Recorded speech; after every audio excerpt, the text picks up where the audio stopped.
Hello, beautiful people, and welcome to Drawing Down the Dragon. I'm Snappy, and thank you for joining me for our evening where we're going to be diving deep into the book of the City of Ladies by Christine to Pizan, the Dragon Book Club. And this is such an incredible book. I hope you guys have been following along with me. This is the third episode in our series. We've already read quite a bit. We saw in the first part Christine struggling as a woman of the Renaissance with the nature of what it meant to be a woman and the nature of all the lies and the, ridiculous shit that was dumped upon her, basically. She was forced to contend with, you know, the ignorance of men in a Christian world. And because of that, she cried out, and the Muses came. The Muses came to her and provided her with a new foundation, gave her the tools in which to build the city of ladies, where she can rewrite history, reinterpret mythology, and come to a more empowered, reasoned approach, right? One that uplifts women, one that uplifts humanity. Really, really beautiful stuff. And we were looking at in our last video, Christine was talking to the ladies and they were showing her all of the incredible, empowered queens from across history, all the great kingdoms. We had finished by discussing the Amazons and talking about how that particular nation lasted hundreds and hundreds of years, well into the time of Alexander the Great, right? So really, really wild, incredible, incredible stuff. So I suggest that everyone go back and watch the first two episodes of this series if you wish to catch up and follow along with us. And we're now going to dive into where we left off, which was, chapter 20 here of part 1. And we're going to be reading from, let me just see here. What do I have written down? We're going to be reading from pages 59 to 84, chapters 20 to 39, if you want to follow along. And if you're looking for the PDF, you can find the PDF in the Discord, the Temple of Muses. And we're also going to be doing after discussion in the Temple of Muses. So everyone is welcome to come. All right. How can everyone else hear me? Let me know. So everyone is welcome to join us for our after discussion. But now we're going to dive deep into this incredible book, The City of Ladies by Christine de Pizan. And we start with chapter 20. Here she talks about Zenobia, queen of Palmyra.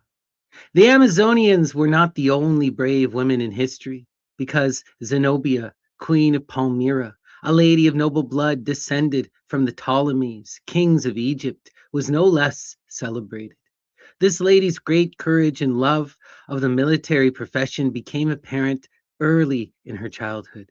As soon as she was strong enough, no one could keep her from leaving the walled cities and royal palaces and chambers to roam the woods and forests, where, armed with her sword and spears, she avidly hunted wild game.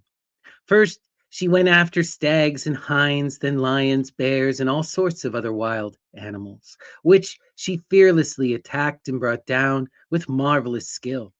She was not afraid of sleeping in the woods on the hard ground come rain or shine, nor did she consider that a hardship. She did not mind traveling along narrow forest paths, climbing mountains or traversing valleys as she chased the animals. This maiden despised all carnal love, and for a long time refused to marry, determined to preserve her virginity for the rest of her life. In the end, however, under pressure from her parents, she married the king of Palmyra. The noble Zenobia had a perfectly beautiful body and face, but she paid no attention to her beauty. Fortune favored her by giving her a husband who shared her values. This king, an outstanding knight, decided to use military force to conquer the entire Orient and the surrounding empires. At the time, Valerian, ruler of the Roman Empire, was captured by Sapor, king of the Persians. The king of Palmyra assembled his great army, and Zenobia, who could not be bothered to worry about her beauty and complexion, prepared to share the hardship of battle with her husband. don the armor and take part with him in all the exertions one faces in the military profession. The king, whose name was Odenathus, appointed Herod, a son he had sired with another woman, to lead part of his army as an advance against King Sapor of Persia, who occupied Mesopotamia at that time. Then he ordered his wife Zenobia to take part of his army and attack the king from one side, while he himself would move in from the other side with the remaining third of his army. Off they went. But what shall I tell you? The way it ended, as you can read in the history books, was that Zenobia acted with such vigor and bravery, fighting so boldly that she won several battles against this Persian king. Thanks to her bravery, she defeated him and placed Mesopotamia under her husband's rule. Finally, she besieged Sapor in his stronghold and captured both him and his concubines, seizing great treasures in the process. After this victory, her husband was killed by one of his relatives who wanted to take over the throne. It did him little good, however, because this noble-minded lady put a spoke in his wheel. Brave and valorous, she took possession of the empire on behalf of her children, who were still young. She crowned herself empress, took over the government, and ruled with skill and vigilance. To make a long story short, she governed with so much wisdom and military discipline that neither Galenius nor after him Claudius, both Roman emperors, who occupied part of the Orient on behalf of Rome, dared move against her. The same was true of the Egyptians, the Arabs, and the Armenians. They so feared her power and fearlessness that they were all content to conserve the borders of their lands. Zenobia governed so wisely that she was honored by her princes, obeyed and loved by her people, and feared and respected by her knights. When she rode out at the head of her army, which happened often, she never spoke to her soldiers unless she was fully armed and wearing her helmet.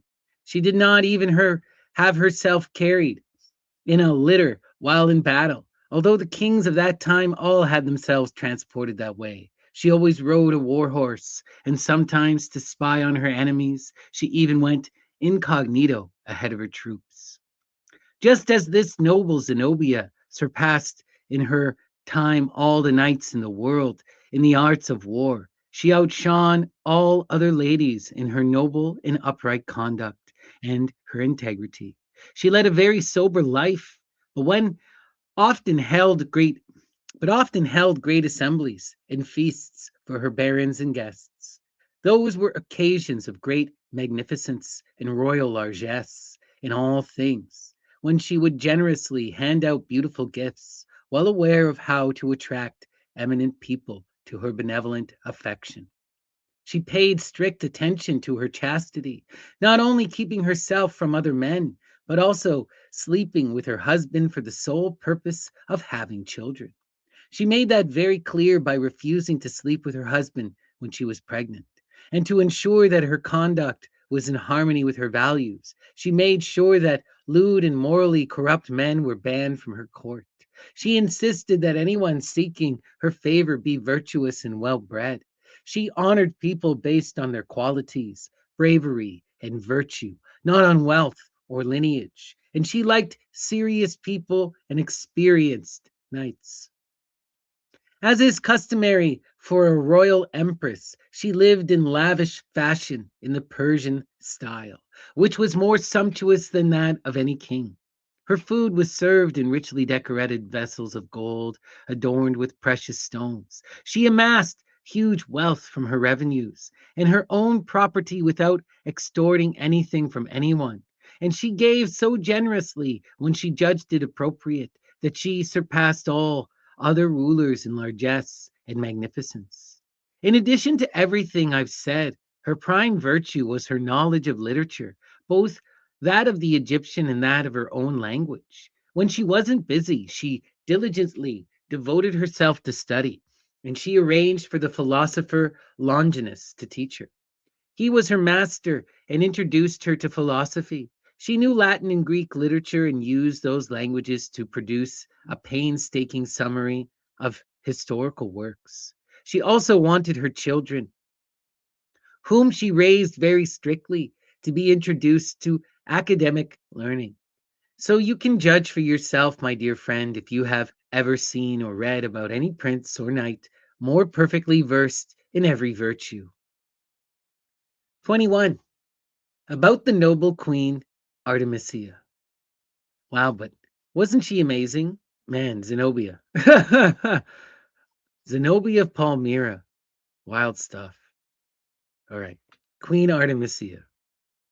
Okay.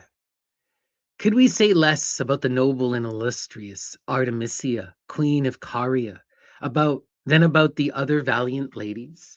She loved her husband, King Mausolus, so profoundly that his death nearly broke her heart, as I will recount to you on another occasion. This lady was left with an extremely large country to rule, but she was not afraid to take this on because, in addition to her strong character and wisdom, she was a very competent administrator. She was also a bold warrior and so well versed in the military arts that her many victories greatly enhanced her reputation. During her widowhood, she not only governed her land with remarkable skill, but also took up arms more than once, notably on two occasions, once to protect her country and once to uphold the loyalty of friendship and a promise she had made. The first occasion was when her husband, King Mausolus, had died, and the Rhodians, whose country bordered closely on this lady's realm, became very annoyed and indignant at seeing the kingdom of Caria being ruled by a woman. Hoping to drive her out and gain her lands, they assembled a great army and a large fleet and headed for the city of Halicarnassus, located on an island situated on a strongly fortified hill called Icaria. This city has two ports, one of which lies inside the city, nearly hidden and tucked away behind a very narrow entrance, so one could travel to and from the palace without being seen by anyone inside or outside the city. The city's other port is next to the city walls. When the valiant and wise Artemisia learned from her spies that her enemies were approaching, she summoned a large number of her people, armed them, and headed for the small port, where she ordered a boat. She kept there brought over. But before she left, she gave order to the city's inhabitants and some other good and faithful people she trusted and had left behind to carry out her mission, that when she gave them a certain signal, they should make the Rhodians feel welcome and call down from the walls, saying that they were ready to surrender and that the Rhodians should enter the city. She told her people to do their very best to get the Rhodians to leave their ships and head for the city's market square. Once those orders had been given, Artemisia left the small port at the head of her army and set sail for the high sea, taking a detour so her enemies would not notice. When she had given her signal and received the answering signal from her people in the city, indicating that the enemy had entered, she immediately returned via the large port, seized their fleet, and entered the city. Then she had ambushes laid all over the city while she and her army launched a full-blown attack on the Rhodians. In this way, she defeated and killed them all and secured the victory. But Artemisia did an even braver thing by boarding her enemies' ships and sailing to Rhodes with her entire army.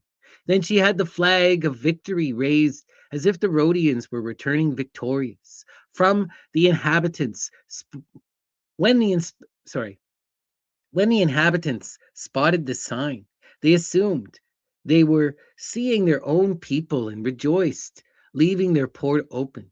Artemisia entered, ordered some of her men to seize and guard the port, and went straight to the palace. There she captured and killed all the members of the royal family. The unsuspecting Rhodians were also captured, and Artemisia took possession of the city. Soon after, the entire island of Rhodes surrendered to her, after she had placed it all under her control and ordered its people to pay her tribute. She put reliable guards in charge and took her leave. But before she departed, she had two brass statues erected in the city, one depicting Artemisia herself as conqueror, and the other the conquered city of Rhodes. One of Artemisia's other notable deeds took place when Xerxes, king of Persia, had marched on the Lacedaemonians. The country was already filled with his cavalry and foot soldiers and his big army, and the coast completely occupied by his ships and vessels, giving every indication that he intended to destroy all of Greece. The Greeks, who had a friendship treaty with Queen Artemisia, sent for her help. But the queen, that brave warrior, did not just send troops. She went there in person with an enormous army. She did an outstanding job, and to make a long story short, immediately engaged in battle with Xerxes and defeated him. Once she had defeated him on land, she returned to her ships, sailed towards his fleet, and engaged in battle near the city of Salami. As the battle raged, the valiant Artemisia stood among his senior barons and captains, steadying and encouraging them by her own courage, saying, "Onward, my good brothers and knights. Do the best you can so the honor will be ours. You will earn praise and glory, and I will not be frugal with my treasures." In summary, she acted with such skill that, just as she had on land, she defeated Xerxes at sea. He fled in shame, even though he had countless troops, because several historians attest that he had such a huge army that wherever it passed, wells and rivers dried up. And so the valiant lady won a noble victory and triumphantly returned to her country, adorned with the crown of her honor. 22. Here she speaks of Lilia, mother of the brave knight Theodoric. Although the noble lady Lilia was not personally present on the battlefield, she deserves great praise for her bravery in admonishing her son Theodoric, a most valiant knight, to return to the battle, as you will hear. In his time, Theodoric was one of the most important princes in the palace of the Emperor of Constantinople. He was very handsome and had proved his value as a knight.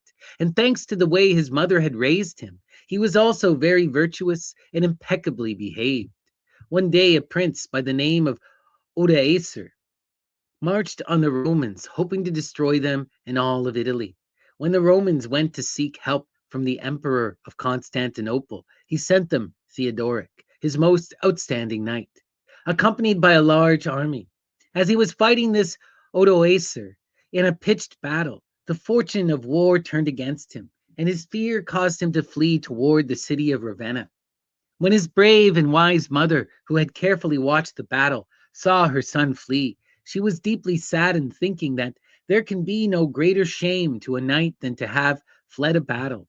But her noble character made her forget all maternal compassion, and she decided that she would prefer seeing her son killed honorably rather than have him incur such a shame.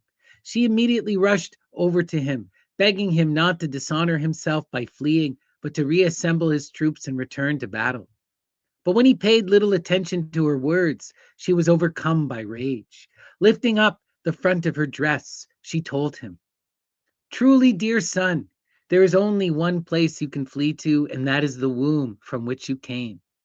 Theodoric was so ashamed at this that he stopped his flight, reassembled his troops, and returned to the battlefield. Spurred on by the shame brought on by his mother's words, he fought so valiantly that he defeated his enemies and killed Odoacer. In this way, all of Italy, which was in danger of perishing, was saved by this lady's good sense. I think that the honor of this victory should be attributed more to the mother than the son. Oh, wow. We got some allusions to the goddess, right? Oh, man. That was some wild stuff. Oh, man. What's that goddess's name? It's going to bug me now. Oh, man.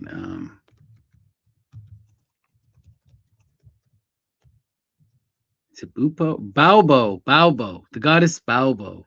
Of course, the goddess Balbo who flashes, right? Who flashes Demeter, makes Demeter laugh. Well, it's also to shame them, to call them back into reality, right? It's that shock. Such wild magic. Hail Balbo. All right, let's continue.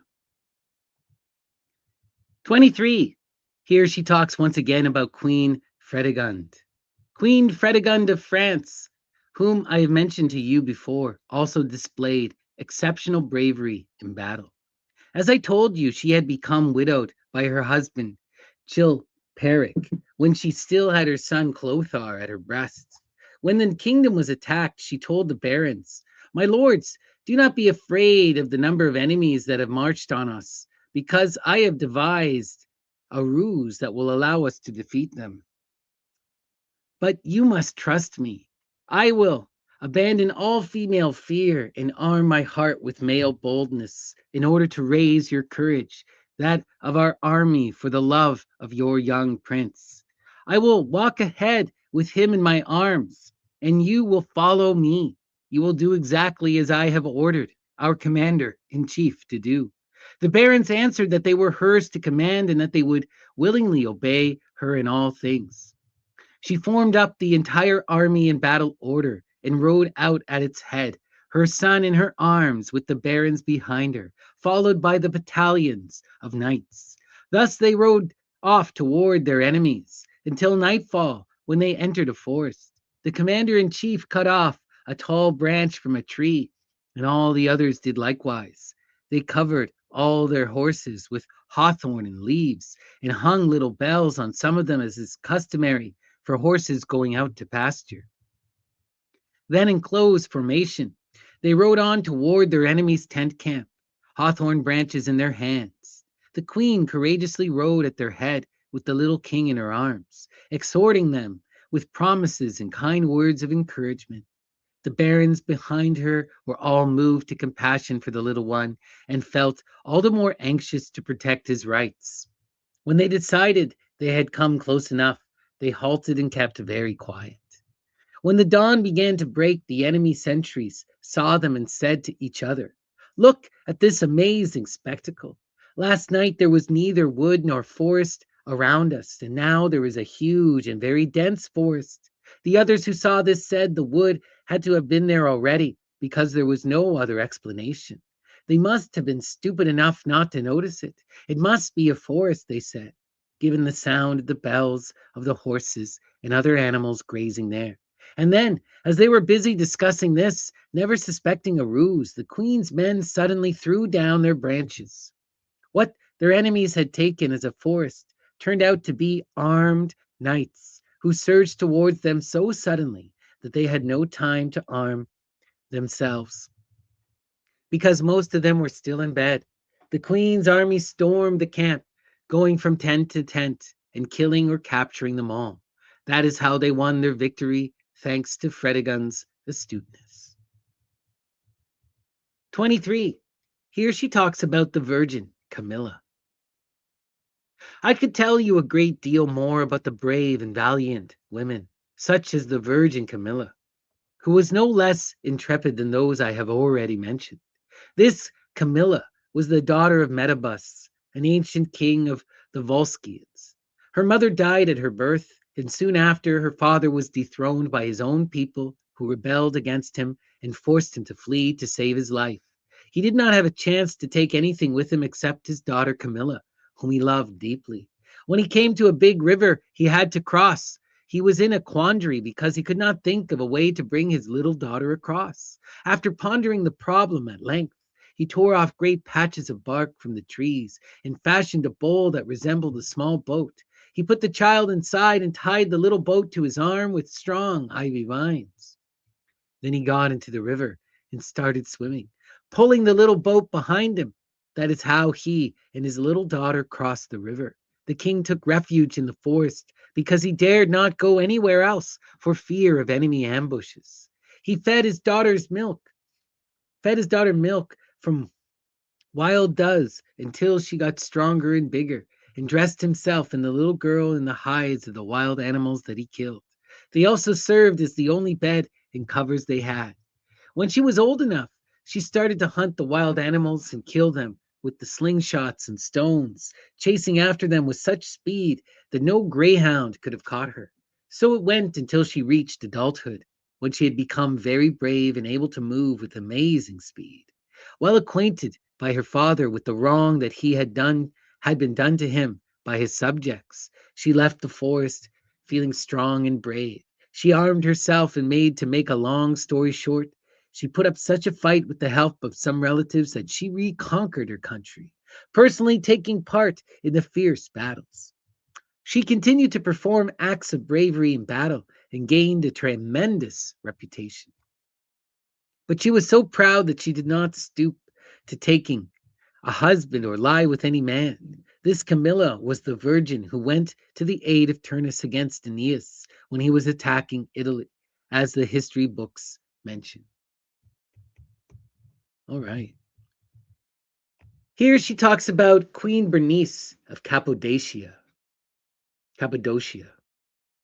There was a queen by the name of Bernice who lived in Cappadocia, as the daughter of the great king Mithridates, who ruled a large part of the Orient. She was of noble blood and spirit. She was the wife of King Ariarathes of Cappadocia. And when she was widowed, one of her late husband's brothers made war on her to disown her and her children.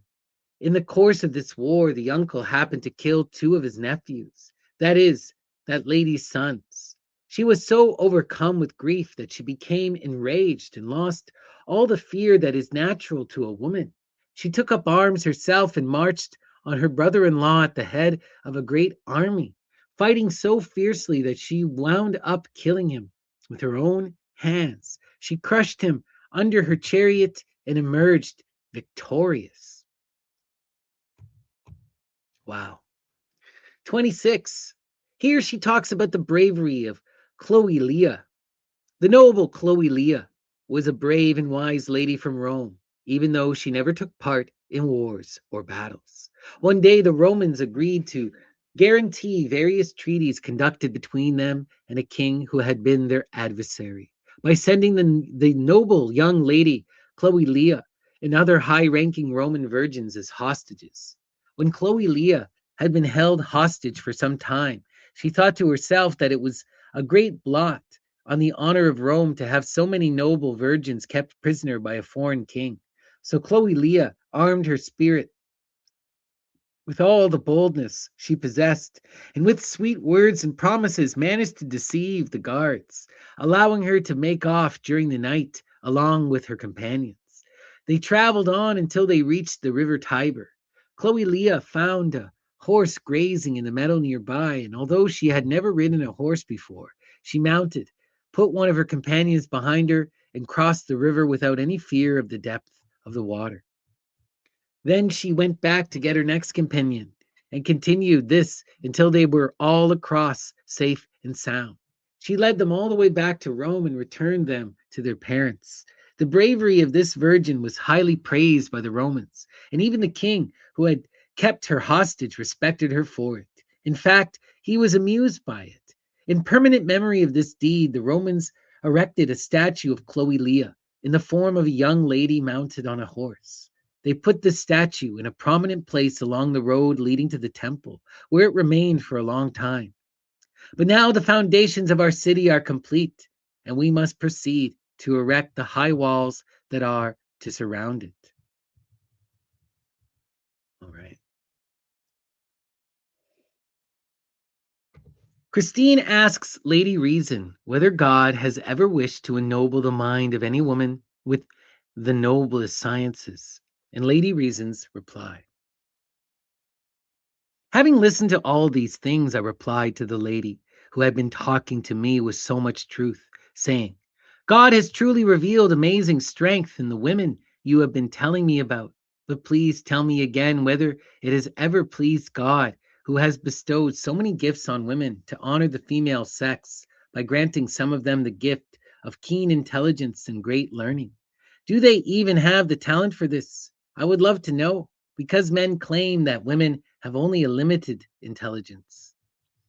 Lady Reason replied, My daughter, given what I have told you before, you should be well aware that the reverse of what they claim is true. To make that even more obvious to you, I will prove this by example. I tell you again, and don't doubt my words, if it were customary to send little girls to school and have them study the sciences, as is customary for boys, they would learn and understand the subtleties of all the arts and sciences just as well as the boys. There actually happen to be such women because, As I briefly mentioned before, just as women have more delicate bodies than men, just as they are weaker and less able to do certain things, so their minds are more open and more keenly directed at whatever they apply themselves to. Lady, what are you saying? With all due respect, please explain this further. Men would certainly never acknowledge this view if it were not explained more clearly, because they would say that it is obvious that men know more than women do. Lady Reason replied, do you know why women know less? Not less, not unless you tell me, lady. Without a doubt, that is because women do not get involved in as many different things. They stay at home and content themselves with running the household.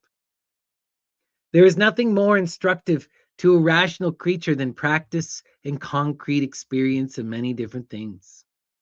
My lady, since women have as much intelligence to comprehend and learn as men, why do they not learn more? Lady Reason replied, because my daughter, society does not consider it necessary for them to get involved in things that are left to men.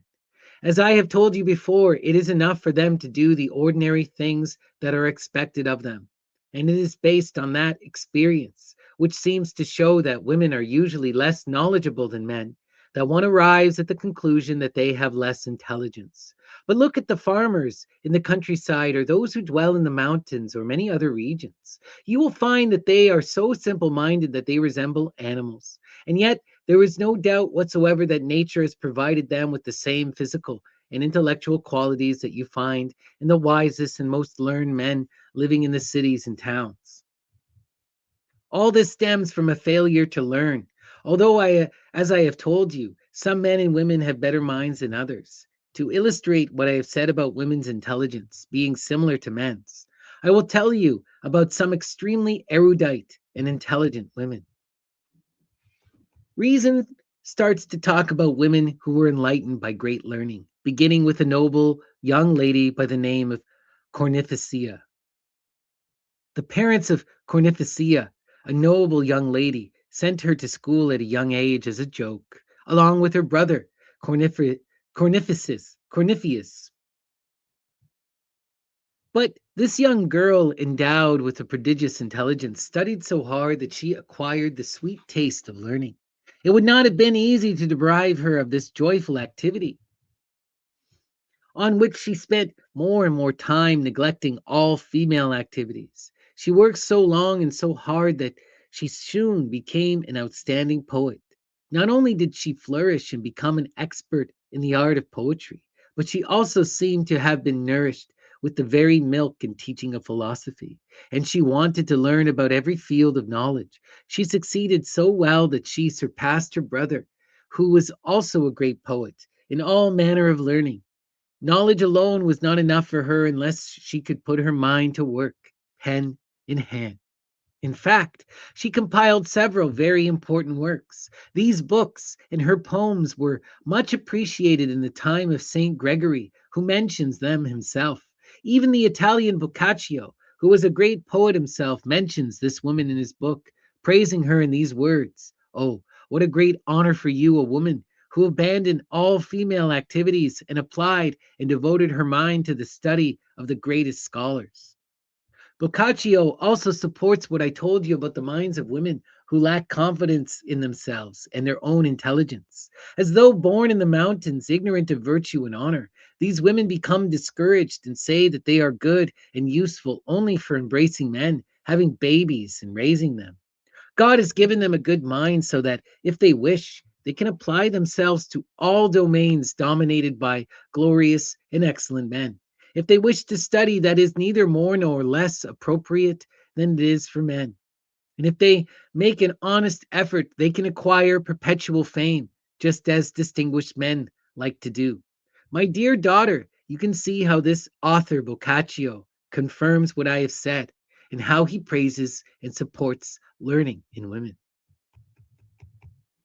Here she talks about Proba of Rome.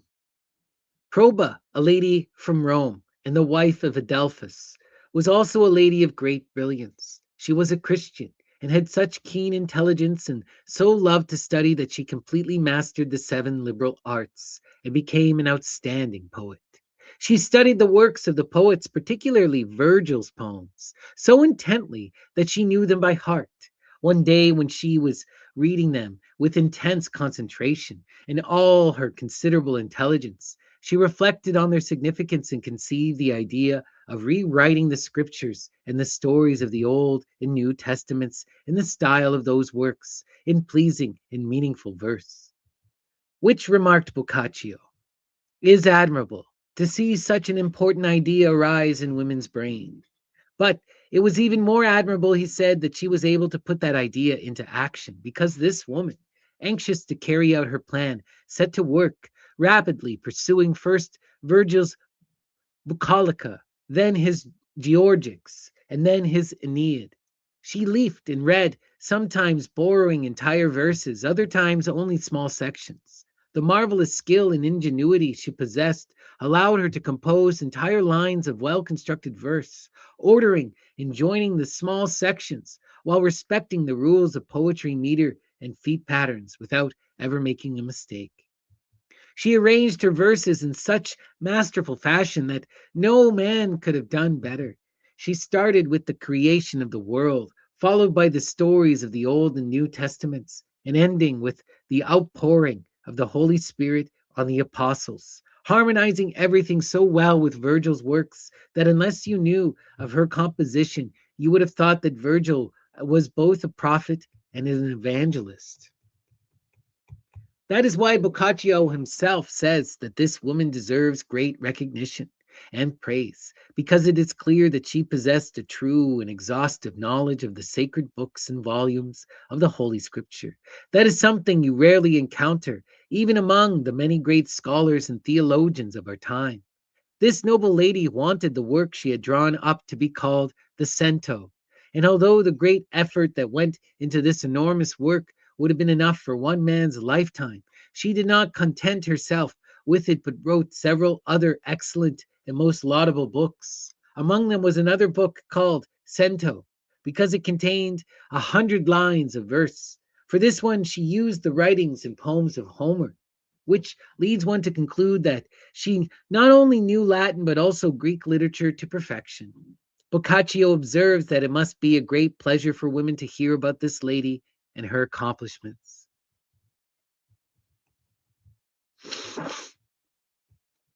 Here she talks about Sappho, a poetess and philosopher of great genius. The learned Sappho, a young lady from the city of Mytilene, was no less erudite than Proba. This Sappho had a most beautiful body and face, and her manner, bearing, and speech were also extremely pleasant. But of all the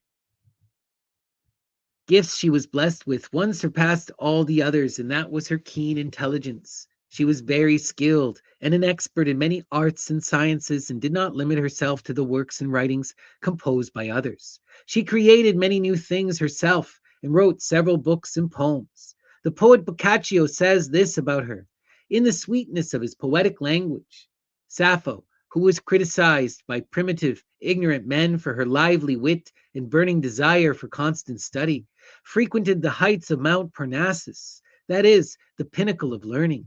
Endowed with courage and boldness, she kept company with the Muses, in other words, the arts and sciences, without being turned away. She entered the forest of laurel trees, filled with hawthorns and greenery, and flowers of different colors, soft fragrances, and many herbs, where grammar, logic, high rhetoric, geometry, and arithmetic rest and dwell. She went on until she came upon the deep cavern of Apollo, god of knowledge, and found the bubbling waters of the fountain of Castalia. There she took up the harp's plectrum and played wonderful melodies on its strings, while the nymphs led a dance, that is, in accordance with the rules of harmony and musical accord. What Boccaccio says about her should be understood as referring to her profound intellect. And the ancient writers say that her books are so erudite that they can only be understood by men of great intelligence and learning. Her remarkable books and writings have survived to this day and serve as an illuminating example of perfect poetry and composition to those who have come after her. She invented several forms of song and poetry, lays, tearful laments, and strange lamentations about love and other sentiments. They were so well written in such perfect prosody that they were named Sapphic stanzas after her. Horace refers to her poems, saying that after the death of Plato, the great philosopher and Aristotle's teacher, Sappho's poems were found under his pillow. In short, this lady was such a distinguished scholar that a bronze statue was dedicated to her in her native city, made after her likeness. It was erected in a prominent place so that she would be honored by all and forever remembered. Thus, Sappho was counted among the greatest and most famous poets. And as Boccaccio put it, the prestige of royal diadems and crowns and bishops' mitres is no greater than that of the poets, nor that of the victors' crowns, laurel wreaths, and palm leaves. I could give you many other examples of women of great learning. Leontinum, a woman from Greece who was also a very distinguished philosopher, so much so that in her desire to seek truth, she had the audacity to criticize and oppose the philosopher Theophrastus, who was very famous for his time. Oops. 31. Here she talks about the virgin manto. If women are qualified and able to master literature and sciences, you should know that art is also a subject they are allowed to study, as you will hear. Long ago, following ancient pagan law, people used divination to predict the future in the form of a flight of birds, the flames of a fire, or the entrails of dead animals. This was a distinct art or science that was held in great respect. One who had perfectly mastered this art was the young daughter of Tiresias, the high priest of the city of Thebes, although we would refer to him as a bishop today because under the laws of that time, priests were allowed to marry. Thus, this young woman by the name of Manto flourished in the time of Oedipus, king of Thebes. She was endowed with such a clear and brilliant intellect that she mastered the art of pyromancy, that is, prophecy by fire. This was an art invented and used in ancient times by the Chaldeans, although others say it was invented by the giant Nimrod. Thus, there was not a single man in her time who knew more about the movement of the flames of a fire, its color, and the sound it produces, just as she knew exactly how to read the veins and entrails of animals and the throat of bulls. People believed that she was often able to use her gift to make spirits speak and answer her questions. During this lady's lifetime, Thebes was destroyed by the conflict between the sons of King Oedipus. So she went to live in Asia and built a temple there to the god Apollo, which became quite famous over time. She died in Italy, and to celebrate her importance, a city was named after her in that country. It still exists and is named Mantua, the birthplace of Virgil. Here she talks about Medea and another queen named Circe. Medea, who is mentioned in many history books, was no less learned in the arts and sciences than Manto. She was the daughter of Aeetes, king of Colchis, and his wife, Persa. Medea had a beautiful body, tall and straight, and a lovely face, but in knowledge she surpassed all other women. She knew the properties of every herb and every possible spell, and she knew something about every art known to man. Using a song she knew, she could make the air turn cloudy and dark, draw the wind from the earth's pits and caverns, start windstorms, cause rivers to stop flowing, mix potions, spontaneously start a fire to burn whatever item she chose, and all sorts of other things of that kind. It was thanks to this lady and her magic that Jason won the Golden Fleece. Circe was also a queen. Her country bordered the sea and was located on the coast of Italy. This lady knew so much about the art of magic that there was nothing she could not do if she so wished. Using the power of magic, she could prepare a potion that had the power to change the bodies of men into wild animals and birds. This is borne out by the story of Ulysses, which recounts that when he was returning after the destruction of Troy, intending to go back to his own country in Greece, fortune and numerous storms tossed his ship here and there so that he wound up in the port of Queen Circe's city. But since the wise Ulysses had no desire to land without leave and permission, from that country's queen. He sent over his knights to find out if she was willing to give him permission to land. Circe, however, immediately took them for her enemies and gave the knights one of her potions, which immediately changed them into pigs. Ulysses rushed over to see her and managed to have them changed back to their original form. Some people say the same thing happened to Diomedes, another Greek prince, claiming that when he arrived in Circe's port, she transformed his knights into birds, which they are still to this day. These birds are quite large and have a different shape from other birds. They are quite savage, and the people in that region call them Diomedes birds. Oh, wow. Wild, wild stuff. All right. We continue. 33. Christine asks Lady Reason if there was ever a woman who acquired previously unknown knowledge. Upon hearing these things from Lady Reason, I, Christine, answered her as follows. My lady, it is clear that you can name numerous women who are well versed in the arts and sciences. But I would like to ask you if you know of any women who, thanks to their intuition and ingenuity of mind and comprehension, have invented important, useful arts and sciences that had not yet been discovered or were previously unknown.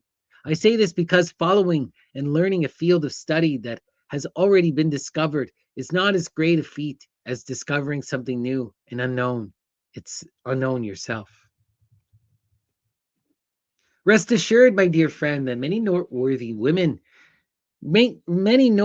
and great arts and sciences have been discovered through the intellect and ingenuity of women. That applies to both theoretical research, which is set down in writing, and the technical domain given form by handicraft and physical labor. I will give you several examples.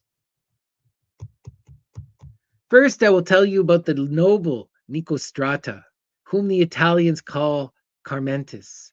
This lady, the daughter of a king of Arcadia by the name of Pallas, had a marvelous intellect and had been endowed by God with special gifts of knowledge. She was a great scholar in Greek literature, and her use of language was so lovely and astute and so admirably eloquent that the poets of that time claimed that she was the lover of the god Mercury.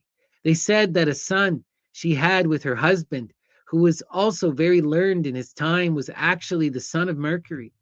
Following certain upheavals that took place in the land where she lived, she left her country on board a large fleet of ships and headed for Italy, accompanied by her son and a great many followers. She sailed up the river Tiber, landed there, and proceeded to climb a high hill, which she named Mount Palatine, after her father. That is where the city of Rome was founded. This lady and her son and those who had followed her built a fortress there. And when she discovered that the local men were very primitive, she drew up some laws and urged them to observe the rules of law and reason, and in accordance with justice.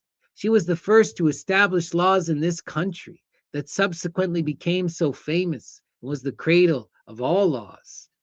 Among all her other talents, this noble lady had a special gift for divination and prophecy, and she knew that this country would one day gain such excellence and fame that it would rise above all other countries in the world. Thus it seemed to her that with the dawning of the grandeur of the Roman Empire, which was destined to rule the entire world, it would be improper to use a strange and inferior foreign alphabet, and so that her wisdom and keen intelligence would be evident to the generations to come. She set to work and invented her own letters, which were entirely different from those of other countries. In other words, she invented the Latin alphabet and syntax, how to form words, the difference between vowels and consonants, and a complete introduction to the field of grammar. She delivered this alphabet and linguistic system to the people and taught them, hoping that they would become widely known. This was certainly no small or insignificant field of knowledge this woman invented, nor one for which should she receive only minor praise. Taking into account the ingenuity of this branch of knowledge and the great good and benefit that the world has derived from it ever since, one can say that a more worthwhile invention had never been created in the world. The Italians have not been ungrateful for this blessing, and rightly so, because they thought this invention such a marvelous thing that they not only considered this woman superior to any man, but also saw her as a goddess. That is why they honored her even during her lifetime by paying her divine homage. She died. They built a temple dedicated to her name, situated at the foot of the hill where she had lived. To ensure perpetual remembrance, they started using various terms from the system she had invented and gave her name to many other things. The people of that country called themselves Latins in honor of the subject of Latin this lady had developed. And because ita, which means we in French, is the most categorical affirmation in Latin. It was not enough to call their country the Latin land. They wanted the whole country beyond the mountains, encompassing a very large area with many different regions and kingdoms, to be called Italy. Poems were called Carmen in Latin, after this lady, Carmentis, and even the Romans, who came a long time after she died, called one of the gates of the city of Rome the Porta Carmentalis. Regardless of prosperity the Romans enjoyed and the power of some of their emperors, they never changed these names. As you know, they still survive. What more do you want, sweet daughter? Can one say anything more grandiose about any man born of a woman? Do not think, however, that this lady was the only woman in the world to have many different fields of learning. All right. Well, I think, guys, we're actually going to end here on part 34. I know I was going to say I was going to go a little bit longer, but my throat is getting a bit scratchy and I want to be able to chat with you guys. So we're instead going to pause here on page 77. Really, really interesting stuff. So with that, we're going to end it. So thank you guys all for tuning in for this incredible, amazing story, diving deep into the work of Christine de Pizan, the Book of the City of Ladies. And I encourage you all to come and join me in the Temple of the Muses Discord. I'm going to post the link here in the chat, just 1 second. And in about 10 minutes or so, we're going to be doing a group discussion talking about the book and everything that we learned here. So I invite you all to join. Everyone is welcome. And come hang out with us and let's discuss the Book of the City of Ladies. So I hope you've been enjoying this deep dive into this story. It's one of my all-time favorite books. It's really, really magical. And yeah, we're going to have some fun. I hope I see you guys on the Discord. So there's the link. Just going to try to pin it here. All right. So there's the link. And this is going to be a wild discussion, guys, because we're going to get into some of the more magical characters now. We got Medea, we got Circe, we got Nicostrata, Carmentis, right? Things are going to get wild for those with ears to hear. So I hope I'll see you guys in 10 minutes. And thank you for tuning in for our deep dive into Christine de Pizan's Book of the City of Ladies. Thank you so much for joining me. Peace and love. And I'll see you on the Discord in 10 minutes. Peace.